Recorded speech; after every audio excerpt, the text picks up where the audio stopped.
Certificación en Administración Marítima y Portuaria, materia Gestión Marítima, clase número 3, presentación número 1. El tema de esta clase va a ser la demanda del transporte marítimo. Docente quien les habla, Juan Paverolis. Bueno, vamos a empezar a ver en estas clases cómo se fija el precio de los fletes internacionalmente. Y esto es algo muy interesante de ver y entender porque existe una tendencia en quienes no son demasiado expertos en cuestiones de shipping, sobre todo quizás hasta algunos funcionarios públicos, en creer que los precios de los fletes se fijan por los costos, o sea que es el costo más algún beneficio lo que fija el flete. Y por eso muchas veces equivocadamente se trabaja sobre los costos para tratar de bajar los precios de los fletes en el negocio marítimo. Vamos a ver que esa concepción es equivocada. El flete funciona globalmente como oferta y demanda. Si un buque puede obtener un mejor beneficio operando en Oriente, no va a venir a Sudamérica si puede obtener ese beneficio allá. O sea que nuestros precios que deberemos pagar por el flete marítimo no solamente está relacionado con nuestros costos, sino con la demanda global y la oferta global de transporte marítimo. No es un precio que se pueda fijar localmente, como ya vamos a ver en las próximas 3 presentaciones. Pero esto es importante hacer esta aclaración porque hay muchas concepciones erróneas y a veces esas concepciones erróneas de funcionarios no de todo expertos en la materia llevan a políticas totalmente equivocadas y que no producen para nada el efecto que se espera que produzcan. Entonces, como sabemos, la economía mundial es la que genera la demanda del transporte marítimo. O sea, el transporte marítimo es demandado en base a la situación de la economía mundial y esa situación de economía mundial hará que haya más o menos comercio internacional. O sea que la demanda de transporte marítimo en general se genera por un factor exógeno a la industria, que es justamente el estado de la economía mundial y el comercio internacional asociado a ese estado de la economía. Por lo tanto, y esto no me voy a cansar de repetirlo, la demanda de transporte marítimo es una demanda derivada del comercio y fundamentalmente del comercio internacional. Entonces poco se puede hacer operando sobre los costos locales. Un contrato de compra-venta internacional, como vimos, genera simultáneamente la demanda derivada del transporte. Ya vimos un poco teóricamente cómo es la economía internacional. Seguimos viendo un poco cómo es la compra-venta internacional a través de créditos documentarios y después vimos los documentos de embarque como los conocimientos y los tipos de contrato de transporte más comunes que se operan en el área del Gran Rosario.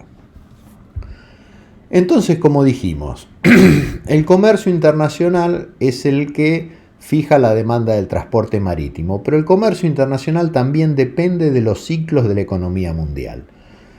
Y en general existen 2 clases de ciclos, ciclos largos y ciclos cortos. ¿Qué es un ciclo económico?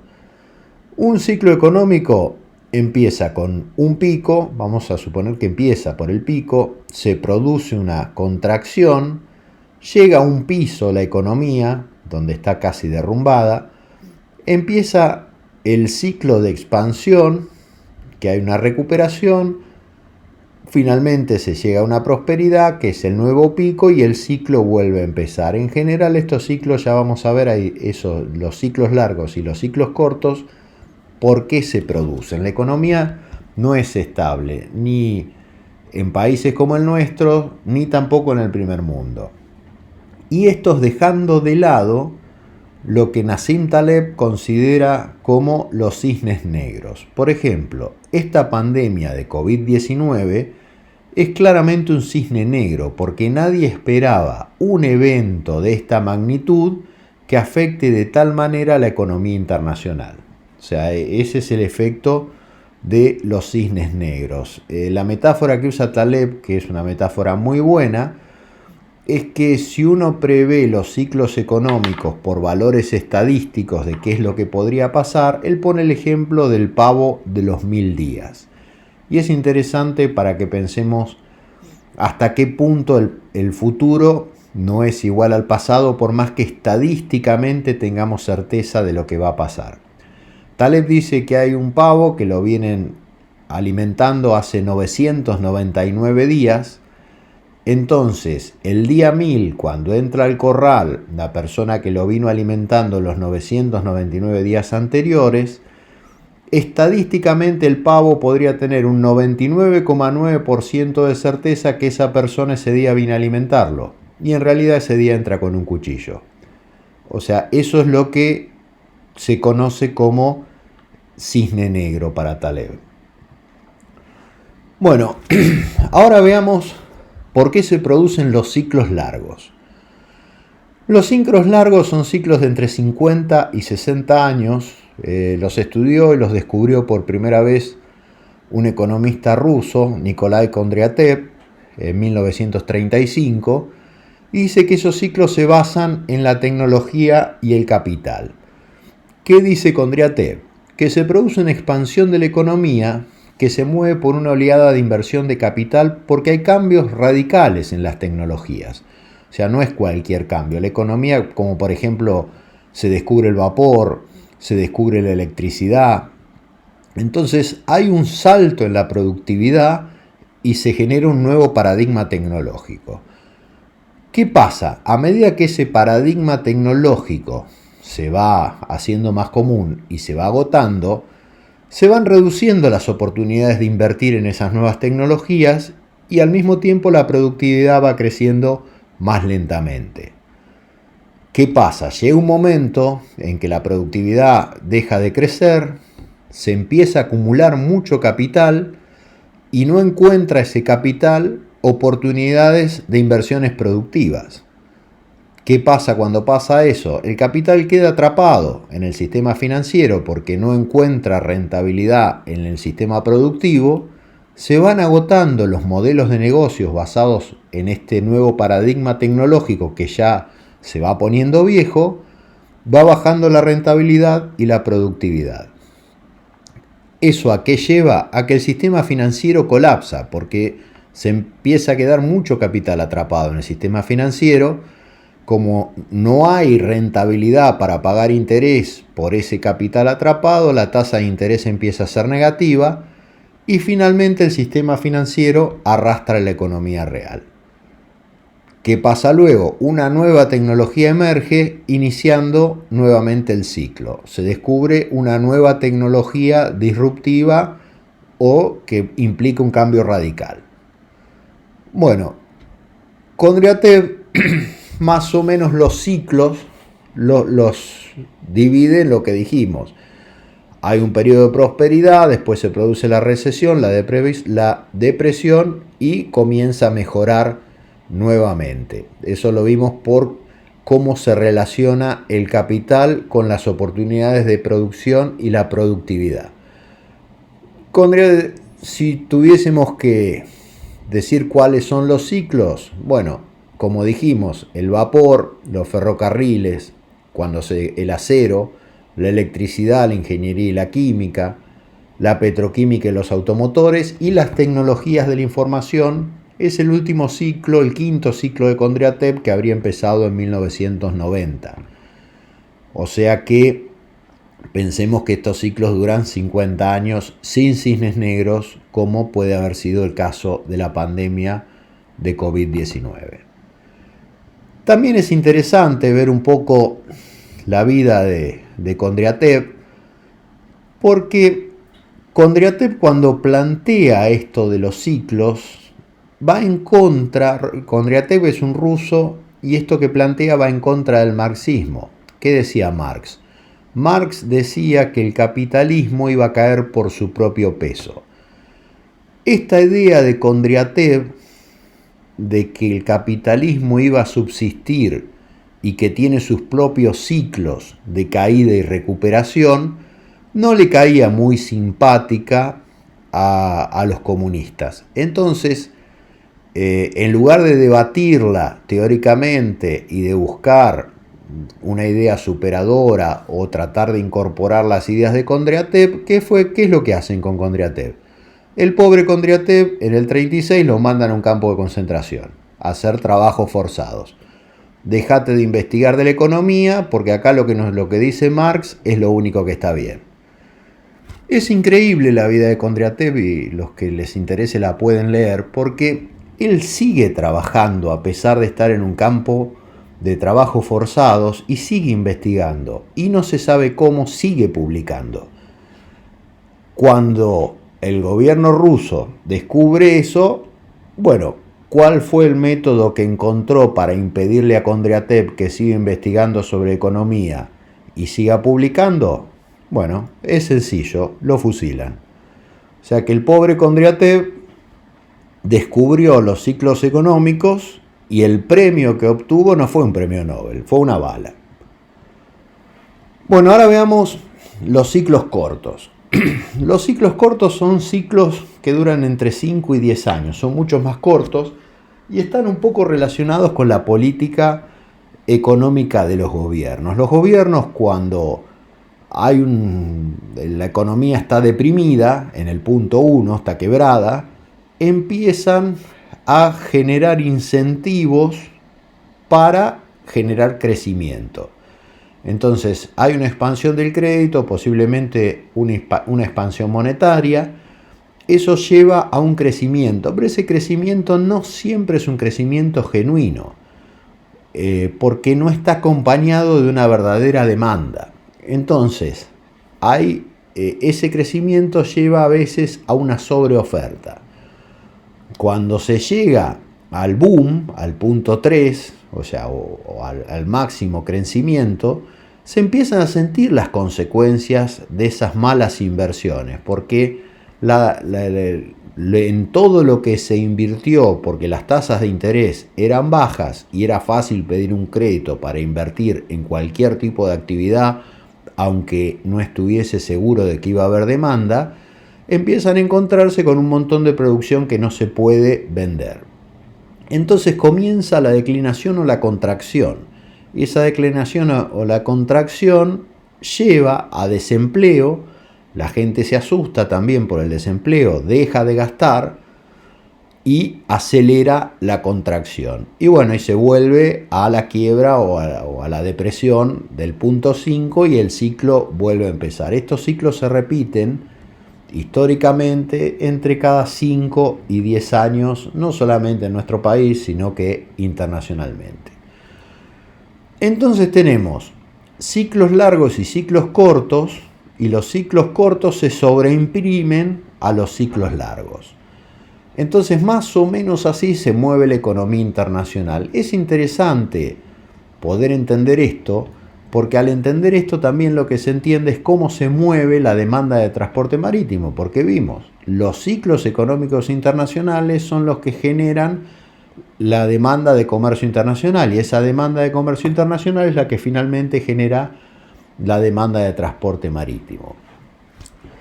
Ahora hay un tema que ha hecho que estos ciclos sean cada vez más excesivos en cuanto a su amplitud, debido a lo que se conoce como derivadas de crédito. Es un tema difícil de explicar en esta clase. Deberíamos hacer una clase especial para enseñar lo que es una derivada de crédito, pero las derivadas de crédito en síntesis son una negociación de papeles que están atados a algún tipo de activo subyacente, y entonces los ciclos también generan una recesión y un boom que lo incrementa, esas derivados de crédito atados al activo subyacente, que también genera su propio ciclo.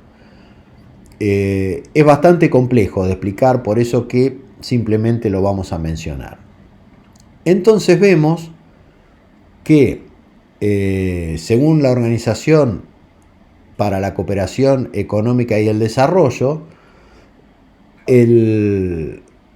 comercio de mercaderías a nivel mundial, siguiendo con el quinto ciclo de Kondratiev, que acuérdense que empezaban en el 90, creció desde ese momento por lo menos hasta el 2015, que es de esta estadística. Después, ahora, bueno, hablamos ya del cisne negro de lo que puede ser el COVID-19.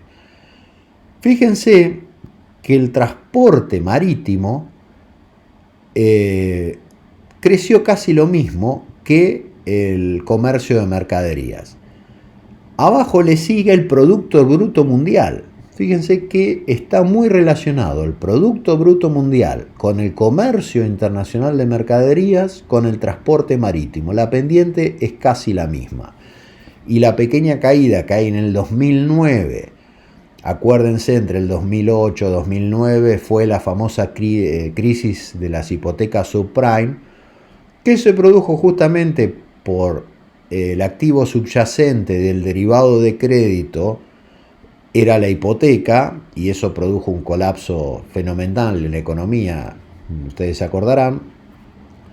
También generó un cambio en el comercio internacional de mercaderías, en el Producto Bruto Mundial y en el transporte marítimo.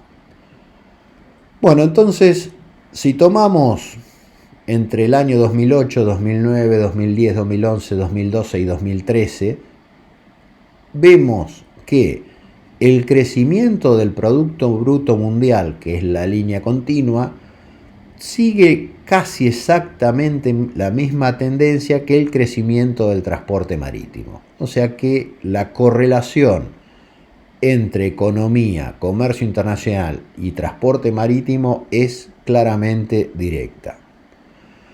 Bueno, y acá vemos entre 1960 y 2009 la población mundial creció un 123%, cuando las cargas de, por ejemplo, mineral de hierro crecieron 741%, las de carbón 1589% y las de granos 596%. O sea que el transporte marítimo creció muchísimo más que la población mundial.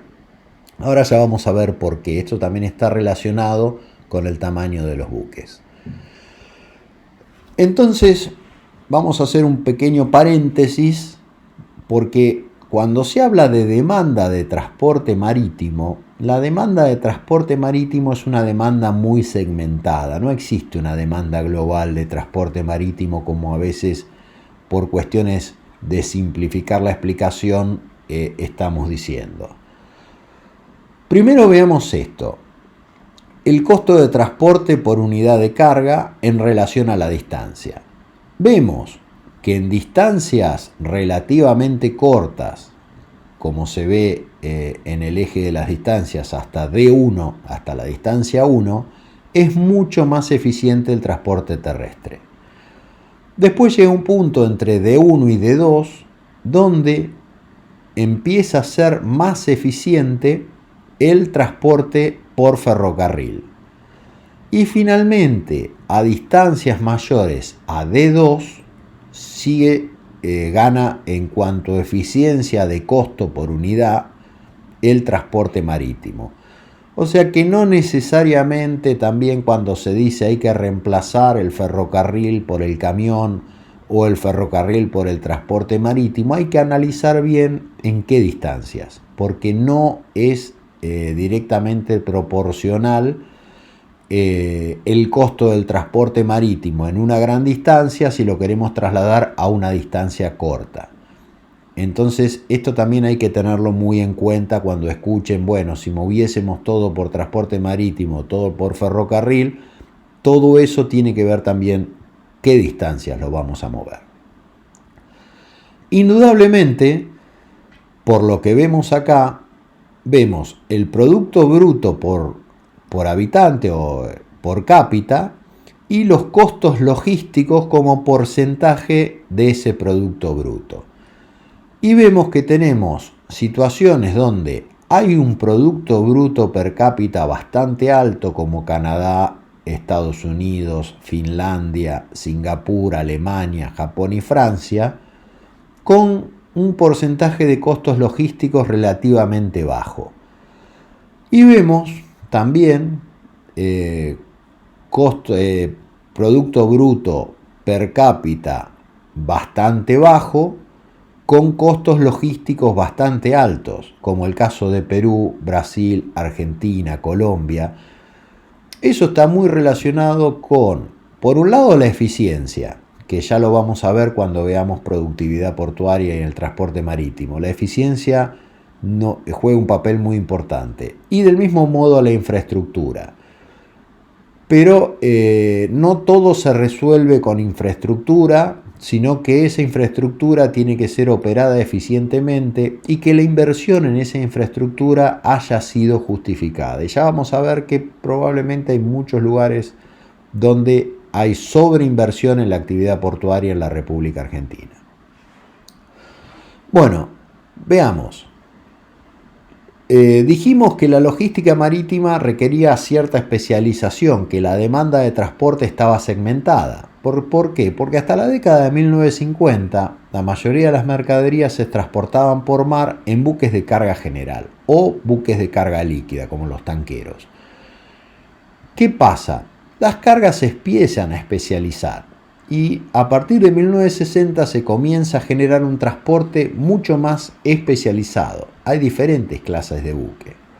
En la actualidad, el transporte marítimo presenta un elevadísimo grado de especialización. Hay buques especializados en transportar incluso una determinada mercadería. Por eso, esto está bárbaro para ver y entender. La gente común, como la chica de la derecha, ve todos son barcos. Y para los hombres de mar o los que están en el negocio del transporte marítimo, hay muchísima cantidad de barcos. Todos los barcos son distintos y tienen una finalidad distinta. O sea que esto es para ilustrar de que cuando se habla de demanda de transporte marítimo hay que diferenciarla por qué segmento del transporte. En estos casos de esta clase, para entender cómo funciona, la vamos a tomar como si fuese global, pero después cuando ustedes hagan el análisis por una necesidad comercial, van a tener que llevarlo a cada uno de esos segmentos. Al mismo tiempo, los barcos se fueron complejizando. Un barco hoy en día, hasta la más pequeña valvulita de una balsa, tiene una regulación específica de cómo debe ser, qué requisitos debe cumplir, cada cuánto se debe probar. Los barcos son muchísimo más complejos que hace 60 años porque hay muchísimas más regulaciones que hace 60 años. Y ya que hablamos de barcos, vamos a ver cuáles son las tendencias globales, sobre todo en los bulk carriers, que son los barcos que más operan en la zona del Gran Rosario. Aunque también hay tanqueros para cargar aceite, hay containeros, pero en general el 90% o el 80% del tráfico en el área del Gran Rosario son bulk carriers. Los primeros bulk carriers de la década del 90 eran barcos relativamente chicos con un deadweight de 35.000 toneladas, o sea que deadweight quiere decir la cantidad de peso que pueden llevar, o sea, no es directamente la carga, sino que también a esos pesos hay que descontarles el combustible y otro tipo de elementos que el buque tiene que llevar para hacer su navegación. Esos barcos de 35.000 toneladas de deadweight y 130 metros de eslora, hoy en día no hay ninguno pedido. Order book quiere decir cuántos barcos hay ordenados en astilleros a nivel global para construirse. Esta estadística es del año 2008, pero bueno, después vino, 2018, después vino la pandemia, o sea que se podría decir que está relativamente actualizada. Los Handymax vienen una década después, ya son barcos de 40 a 45.000 toneladas de deadweight con un calado en agua de mar de 11 metros, el máximo calado cargando las 45.000 toneladas, pero estos barcos también ya no se construyen más. Después vienen, principios de la década del 2000, los Supramax. Ya son barcos de entre 50 y 60.000 toneladas, de 190 metros, son en general menos de 200 metros de eslora todos. Tienen 12 metros con 50 de calado en agua salada y había 133 todavía pedidos para construir en el año 2018. Y finalmente llegamos a los Ultramax. Estamos hablando siempre de barcos con grúa, perdón, me olvidé aclarar eso. Son barcos que tienen la posibilidad de realizar su propia descarga. Son barcos más chicos, en general de 5 bodegas, los Geared. Geared quiere decir que tiene grúas. En el 2012 vienen los Ultramax, son barcos ya de 65.000 toneladas de deadweight, 13 metros 30 de calado, en agua salada siempre. Ustedes piensen que el agua salada es más densa, justamente porque contiene sal. Entonces el barco se hunde menos que en el caso del Gran Rosario, donde es agua dulce, entonces el barco tiene mayor inmersión con la misma cantidad de carga. Bueno, estos son los buques tendencia, digamos, en este momento, porque hay 521 buques construyéndose. Esto es importante para tener en cuenta si consideramos que un buque dura aproximadamente entre 20 y 30 años con un buen mantenimiento y en relativas condiciones de buena operación. Los buques que van a surcar los mares en los próximos 20 años por lo menos van a ser Supramax y Ultramax, porque al no haber pedidos de construcción de Handysize y de Handymax van a ir desapareciendo. Los buques sin grúas o gearless, tenemos dos grandes grupos. Los Panamax, que fueron los caballitos de batalla digamos de las décadas pasadas, con alrededor de 80.000 toneladas de deadweight, entre 60 y 80, con un calado de 12 metros 20. Estos buques fueron construidos para el tamaño, su manga era adecuada a la esclusa del Canal de Panamá. Ahora están los New Panamax, que son más grandes, porque se produjo una ampliación del Canal de Panamá.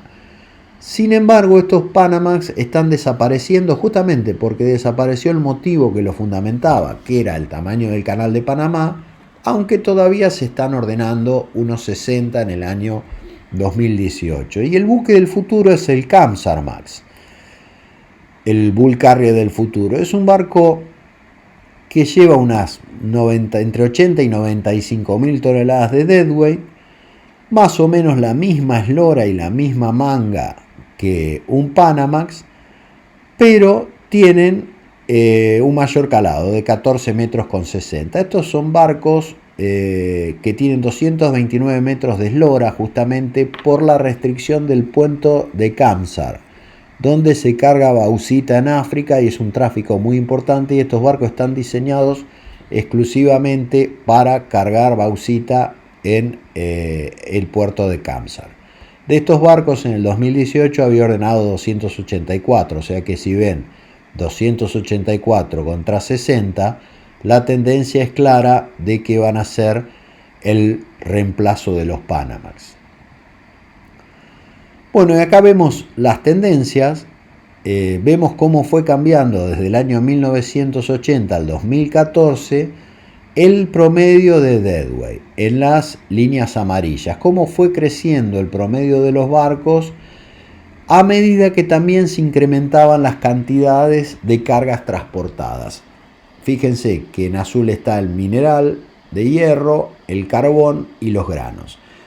Esto no está en toneladas, sino que está en billones de toneladas milla. Y ya vamos a ver qué quiere decir tonelada milla.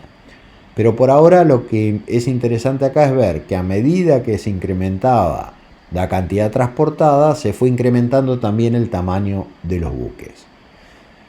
Entonces, ¿qué buque elegir cuando tenemos que cerrar un contrato de transporte? Lo primero que tenemos que ver es el tipo de mercadería. Si es mercadería a granel, carga general, contenedores. Si la mercadería es peligrosa, nociva, inocua, va refrigerada, etc. Después también tenemos que ver el tamaño de la parcela, si son parcelas grandes o pequeñas, para decidir el tamaño del buque que más nos conviene. La ruta a navegar y las facilidades portuarias, o sea, el barco tiene que cargar en un puerto y descargar en otro. Los canales, las profundidades, los anchos navegables, los pasos por debajo de puentes. las facilidades de carga y descarga que hay en el puerto, o sea, si el puerto no tiene facilidad de descarga va a haber que ir con un barco geared, o sea, con grúas, y las reglamentaciones locales en cuanto a los tamaños de los barcos, que eso también influye. O sea que hay, antes de cerrar un charter party, y sobre todo cuando ya tenemos previsto cuál va a ser nuestra área de operación, hay que tener en cuenta todos estos factores antes de seleccionar el buque. Entonces, hablamos de las parcelas y acá hay algo importante, porque hay dos grandes sectores en el transporte marítimo: las grandes parcelas y las pequeñas parcelas. Las pequeñas parcelas en general son carga general, y hay una industria de barcos liner, se llama. ¿Cuál es la industria de los barcos liner? Los barcos que hacen un recorrido y cada tantos días vuelven a tocar un puerto y levantan la carga que se acumuló en ese puerto. O sea que dos cargadores lo único que pueden hacer es esperar que llegue el barco y darle su carga. No, por supuesto que esta industria de liners no trabaja con un contrato distinto a los contratos por viaje o por tiempo. Los contratos por viaje o por tiempo se utilizan más en las grandes parcelas, que es el bulk shipping. Pueden ser graneles sólidos o graneles líquidos. O sea, pero estos son los dos grandes sectores del transporte marítimo. En la zona del Gran Rosario, liners casi no existen. Creo que hay uno o dos containeros que vienen a Terminal Puerto Rosario. Y después el resto de los miles de barcos que operan por año son barcos de la industria de graneles, tanto sólidos como líquidos. O sea, de la industria de las grandes parcelas. Bueno, y aquí vemos más o menos cómo están millones de toneladas. En gris es la carga transportada mundialmente en contenedores. Verde es la carga seca que no sea a granel. Después tenemos los principales graneles en amarillo, incluidos los líquidos, por supuesto, graneles, granel sólido y granel líquido, y el petróleo y el gas en azul. O sea que el petróleo y el gas también es una especie de granel, pero es una industria que, como funciona de una manera relativamente distinta, en general se los separa.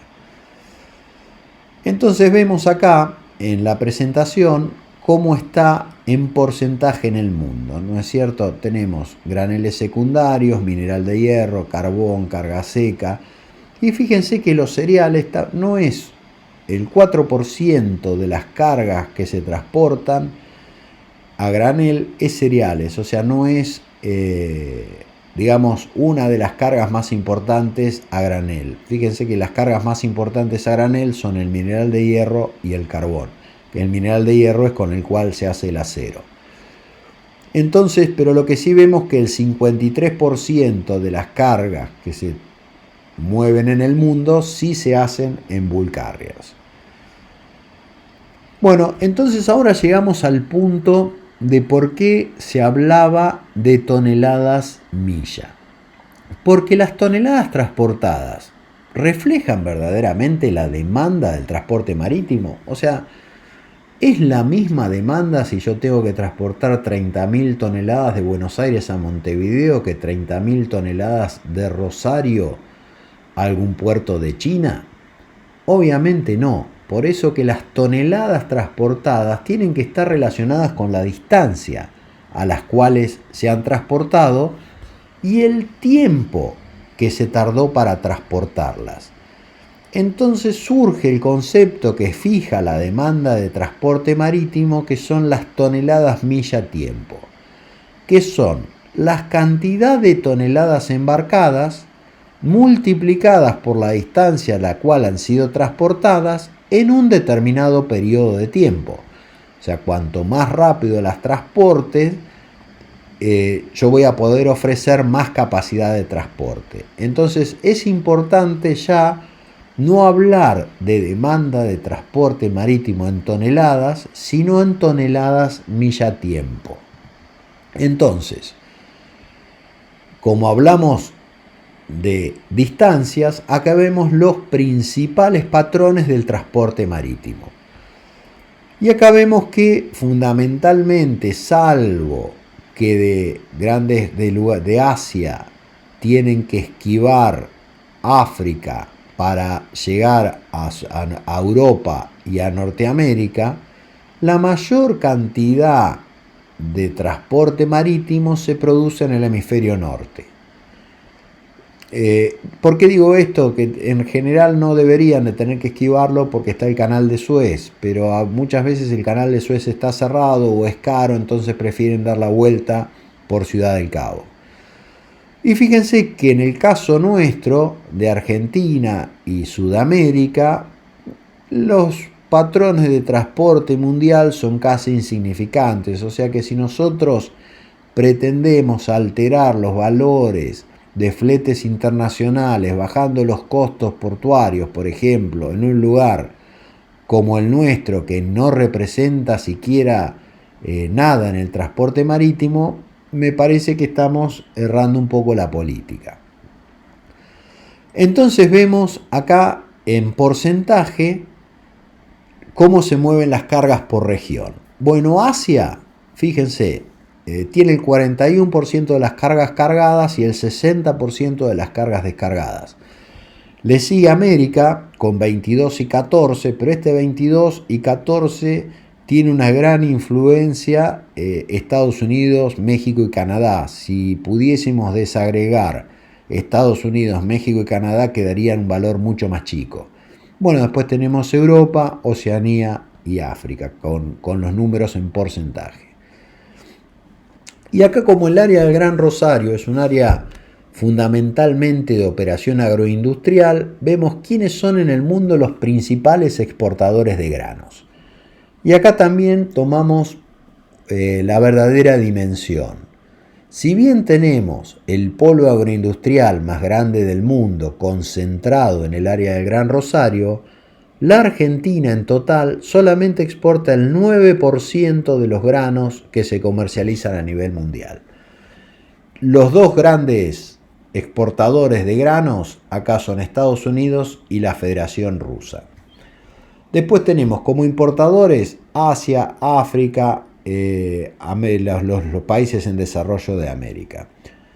En esta estadística, que es de la Secretaría de Comercio de las Naciones Unidas, está faltando Brasil. Brasil es uno de los principales exportadores de granos y debe estar a nivel de la Unión Europea. O sea, después de Rusia debe estar Brasil. Esta estadística, que es del 2016, no debe estar del todo correcta. Acá hay que incluir a Brasil. Bueno, entonces, durante la primera década de este siglo, el crecimiento de las tarifas en los fletes oceánicos fue mucho mayor que el incremento del nivel del Producto Bruto Mundial. Acuérdense que el Producto Bruto Mundial se relacionaba con el comercio internacional y con la demanda de flete marítimo, pero se produjo un fenómeno muy particular, porque aumentó la cantidad de toneladas milla tiempo, porque en las últimas décadas o en el principio de este siglo, los centros de producción y los centros de consumo estaban muy alejados. Por ejemplo, China fabrica un montón de mercaderías que se comercializan en Europa, en Estados Unidos y en América una parte de ellas. Entonces, ese transporte marítimo desde China a Estados Unidos implica que aumenten las toneladas milla tiempo, aunque por ahí las toneladas producidas a nivel mundial de esa mercadería se mantienen constantes. Entonces acá está la importancia de por qué las toneladas milla tiempo reflejan mejor la demanda de transporte marítimo que simplemente las toneladas. Hay un ejemplo muy claro: en el 2013 se cierra el canal de Suez por problemas políticos. ¿Qué pasa? La cantidad total de toneladas de petróleo transportadas desde el Golfo Arábico hacia Europa se mantenían constantes porque el consumo de petróleo en Europa no cambiaba por el cierre del canal de Suez. ¿Qué pasaba? Los buques debían recorrer una ruta muchísimo más larga para llevar la misma cantidad de petróleo. O sea, las toneladas se mantienen constantes. ¿Pero qué pasó? El cierre del canal de Suez en el 2013, las toneladas millas transportadas en el mismo tiempo se duplicaron, porque las rutas eran mucho más largas, o sea, para llevar la misma cantidad de toneladas recorrían muchísimas más millas.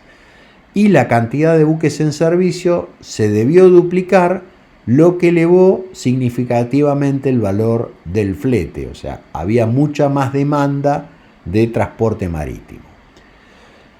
Entonces, vamos a ver de qué dependen estas toneladas milla-tiempo. Fundamentalmente, y esto ya lo vamos a ver cuando veamos productividad en el transporte marítimo, dependen de tres factores. De la capacidad de bodegas, pero estamos hablando del stock de bodegas a nivel internacional. ¿Y qué es el stock de bodegas a nivel internacional? Para decirlo de una manera mucho más sencilla, la cantidad de barcos. ¿Cuántos barcos conforman la oferta de transporte marítimo?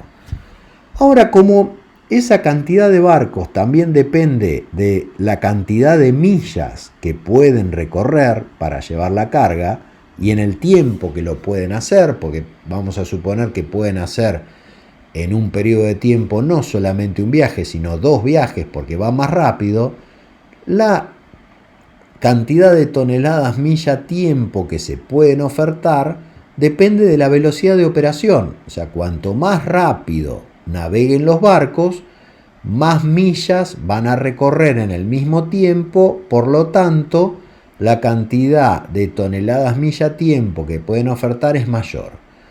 ¿Y cuál es el otro factor que afecta también de manera muy significativa la cantidad de millas-tiempo, de toneladas milla-tiempo? Es la performance portuaria, mucho más que los costos portuarios.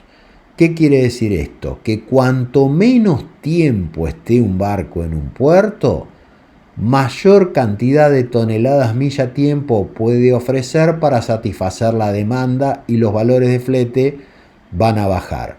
O sea que, contrariamente a lo que se piensa, hay que trabajar mucho más sobre la performance de la actividad portuaria que meramente sobre los costos portuarios. Y ese es un tema que si nos queda tiempo en estas presentaciones, voy a ver si podemos incluir una presentación que tengo al respecto para analizar cómo en el área del Gran Rosario la performance, cuando se la mide de manera científica y con una investigación académica, no es lo que reflejan las noticias periodísticas.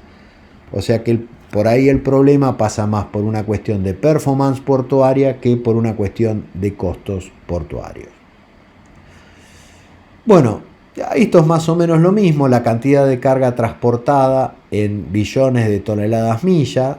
Ahí vemos nuevamente diferenciado por tipos de carga. Ustedes pueden parar la presentación en este momento y leerlos ustedes mismos e ir analizándolo, no hace falta que yo se los lea, ya entienden qué información provee este gráfico. Y ahora podemos hacer un paréntesis y hablar de tendencias estratégicas. Hay una tendencia estratégica muy importante en el transporte marítimo hoy en día que se relaciona con la ruta de la seda. Esto viene como una especie de nueva ruta de la seda. Hay una estrategia de China de un cinturón, un camino, donde están haciendo inversiones muy significativas en lo que es la logística como comparada a lo que era la ruta de la seda en la época de Marco Polo. Acá también esto lo pueden parar la presentación y leerlos. Hay 60 países en donde China piensa invertir 900 billones de dólares y está incluida América Central y Sudamérica, donde van a incluir también inversiones en logística y en puertos. O sea, esto es ilustrativo, pero para que sepan que existe esta iniciativa de One Belt, One Road. Bueno, volvamos a la demanda de transporte marítimo después de esta digresión de la tendencia estratégica. Y ya para entrar directamente en la demanda, recordemos algunos conceptos sobre demanda. Ustedes ya tuvieron una clase donde vieron muchos aspectos de microeconomía. Bueno, ahora repasemos un poquito.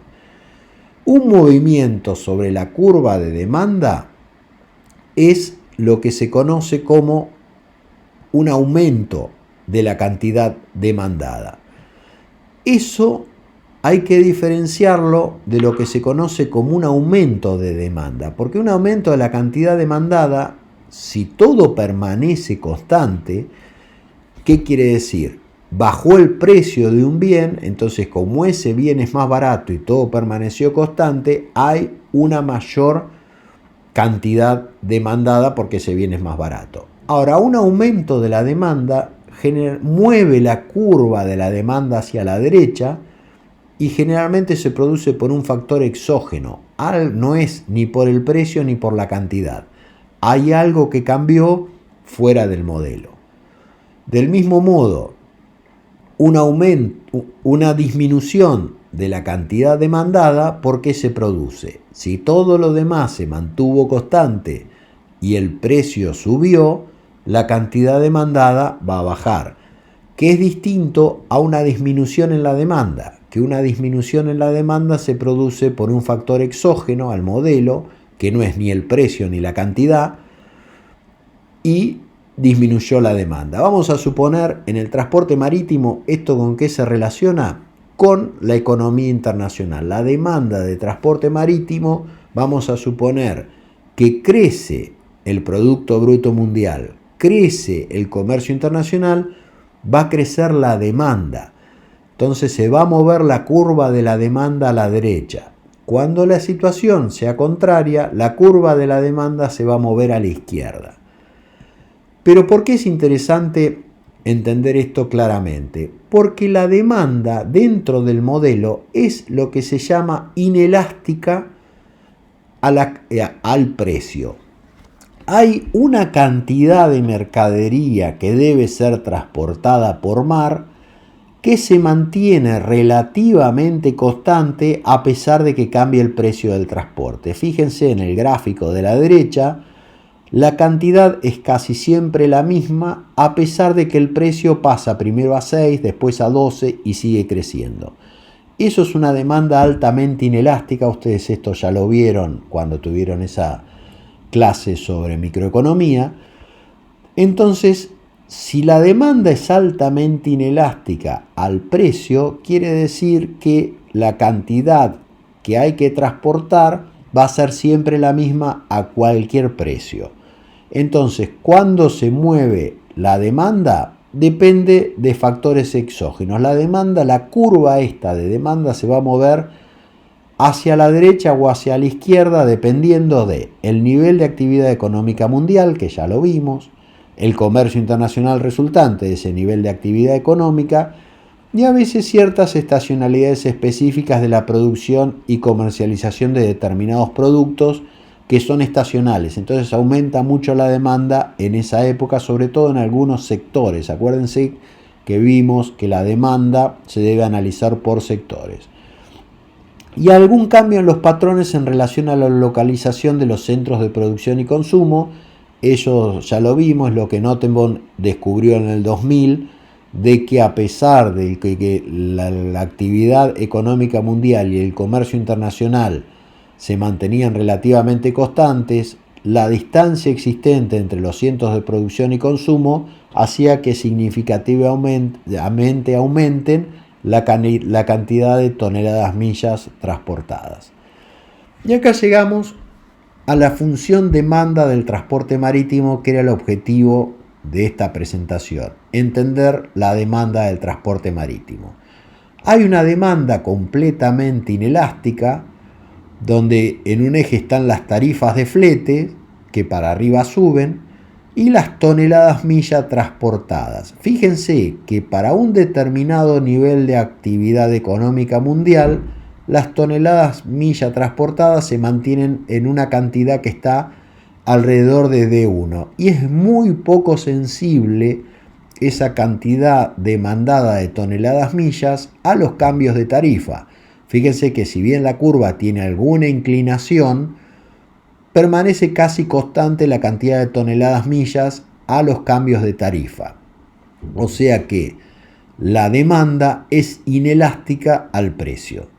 Ahora, ¿qué pasa? Si aumenta el nivel de actividad económica mundial, aumenta el comercio internacional, se producen estacionalidades, la curva de demanda se va a mover a la derecha y la nueva cantidad de toneladas millas demandada va a estar en D2. Bueno, esto es cómo funciona la demanda de transporte marítimo. En la próxima clase vamos a ver cómo funciona la oferta y finalmente vamos a ver cómo se interceptan oferta y demanda y finalmente se determina el precio del flete marítimo. Pero bueno, por ahora lo vamos a dejar acá.